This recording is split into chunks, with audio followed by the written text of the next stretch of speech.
What's going on, guys? It's Alex, and we're back for another park update. I know it's only been 8 days. I said I'd do it in like a month, but I started doing it just for like footage for maybe in a few weeks, and then I ended up having so many things that I figured it was just made sense to do an update. So Jersey Devil is running with the single rider line, of course. Tried it today 5 times, and it's working pretty good, you know. 3 out of the 5 times got the back seat, which if you're the single rider, that's probably where you're always going to end up. But you know, sometimes the count got messed up, and I was in the middle of the train. Very good. What they're doing is if they end up with, you know, an empty seat at the back, they'll just ask for wherever the single rider was put in the line and just bring you up forward. And then nicely, my last ride, I got a double ride because there was no single riders in line, and the count was off by 1. So the seat would have gone empty. So the supervisor was like, "You want to ride again?" I'm like, "Hell yeah." So let's go around the park and show you all the updates. I missed a few things, and a few things have already changed and finished, upgraded. Progress has been made. Number 1, Batman. The Littell is now painted. The track is, at least. The supports still have a little bit more to go, but it is, gotta say, like 95% done probably at this point. Let's take a closer view of all that gorgeous paint. It just looks fantastic. Oh my goodness. And now Nitro looks even worse next to it. Yeah, so as you can see, that support right there and a few others aren't quite done. In this lighting condition, you probably can't even see the difference right now. But I can. You can see there's still rust over that one right there very clearly. But oh, and Devil's running fantastic for as cold as it is. We're going to flash back towards the beginning of the day and show you everything that was going on. I forgot to mention with this new patio over here, they removed the little gazebo that used to be here. They used to use it for shows and whatnot. I don't believe it's been used for many, many years. It was a nice little touch right here, though, but totally gone. Not much progress to report over here, though. Some rebar over there. And you probably can get a sense of where it will be with the footers. So, looks a few posts there, and there you go. Also, another thing that we failed to show you, because I figured just like Yum Yum Cafe, it was going to be that big of a update inside of Granny's, but they have painted the exterior of Granny's, which I don't think they did much for Yum Yum, but Granny's looks absolutely fantastic. At least the dormer area inside here has been redone, and you can see some of that has not been redone. So I'd love to see a modern LED replacement of all these lights. That would be awesome. Also, they added a little bar right here, so it's not functional yet, but it's here.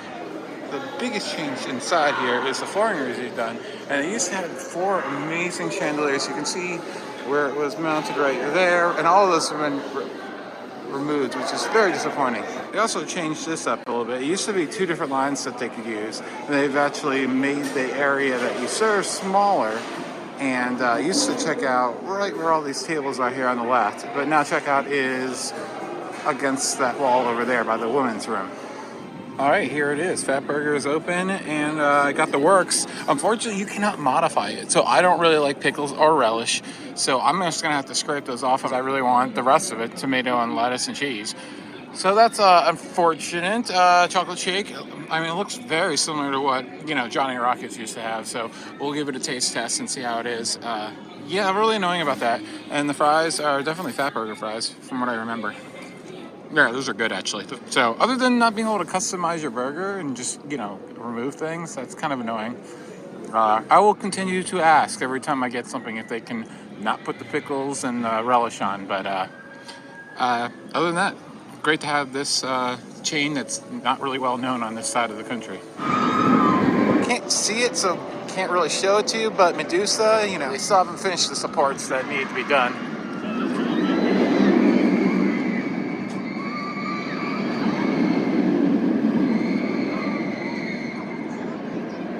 And you can see all that track back there. It looks like it is all done as well. So maybe they're just focusing on Batman right now, and it's the same painting crew, so they'll finish up the rest of it, hopefully, very soon, and get it open, because it's still not open this week, as you probably already know.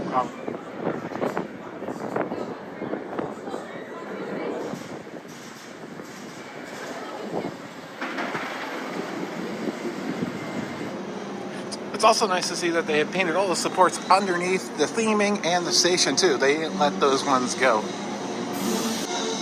And the music is actually playing, which is nice. That is so intermittent if that the effects and music are going. Last week I knew something was different over here. Jody was reading True Chop Opera, so I knew something was different over there. I just couldn't put my finger on it. So that happened. Sky Zuma, the balloon ride, still hasn't been changed. And we'll take a look. I don't think anything really has changed. I don't even think that bulldozer has moved an inch. But here's the Barnstormer construction site. Over by Nitro's entrance, the funnel cake factory has moved to the center. I forget what was there before, but now we have the Pine Barrens Beer Garden, so that's fun. More beer.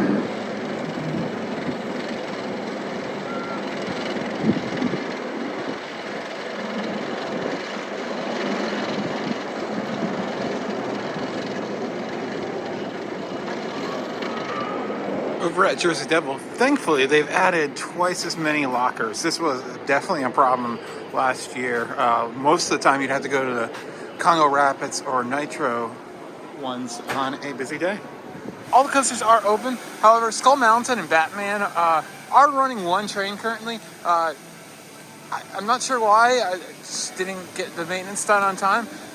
Also, I think parks are actually struggling with the supply chain and getting winter maintenance done more this year because end of 2020, since they had such a short season, in a lot of cases they didn't have to do like full rehabs.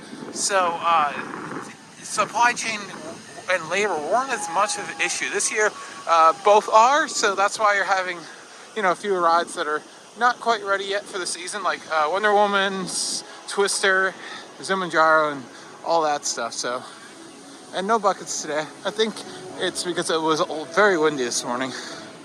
Unfortunately, the bar area that they used to have here for mostly seasonal events like Holiday Park and Fright Fest is gone. Added more ride lockers though, so I mean, Joker really didn't ever need them, but they have more. Over here, I'm glad to see that they replaced this pavement because it went back from, I think, probably the original or very, very long. Unfortunately, it's blacktop. I hate blacktop at parks, but this pathway was in really bad condition, so I understand why they replaced it. I hope that's not a trend that they continue all around the park. Most of the park midways are in terrible condition. I don't know who they hire to do all their park walkways, but they usually don't last too long. I don't think they put enough deep enough base, or there's the sandy foundation is terrible. And then they have these new little retaining walls over here. Not that big of a deal, but little upgrades, which is nice. And it goes throughout the entire little walking area, sitting area. This is a great place if you need a break, if to just hang out and look at the lake. So yeah, always it's nice down here. So there you go. And I think Joker's broken. An S&S broken, imagine that. All right, let's continue on, because those tents, got some progress on that. By the way, of course, that was the only walkway we didn't walk down the entirety yesterday, of course. And, it was the only one repainted. I find that ironic. So these were repainted. They were not replaced as I was maybe thinking. And the toppers are done. So they look fantastic, nice and bright and clean and looking great. As I said, I love the original 1974 buildings when they get love, for sure. Now all I need is the flags on top for the summer season. Next to the Ticos, we have this like portable crane game going in here. Like, ew. Like, this is not a good look. Not at all. I don't like this. No. Just no.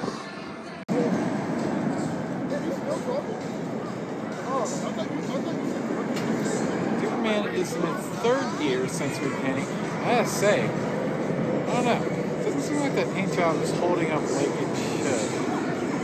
A little faded on the first job already. After 3 years, you would think it's still look pretty good.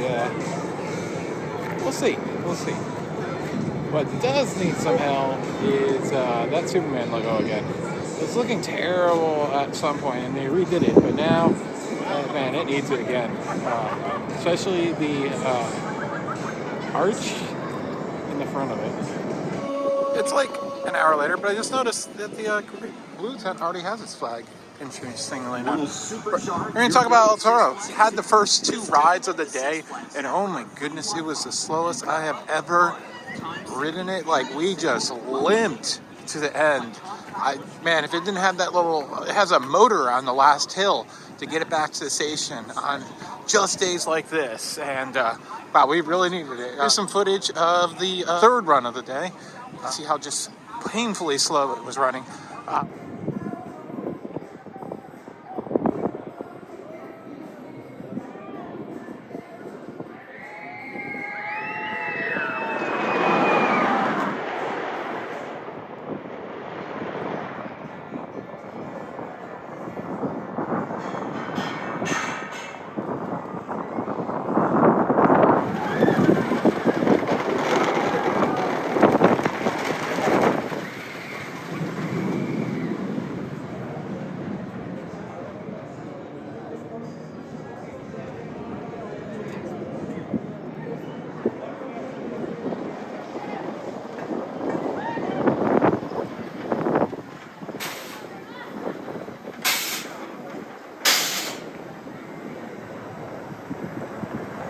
I will say that it feels a little bit smoother. I had 2 rides in the 4th car in the wheel seat, and you can still feel the bumps, you know, between the track pieces, but it didn't seem as brutal as it has in the past. Another little thing to talk about is that the Gyro Place is gone, and the funnel case place has moved over here. It was over here, and now it's over here.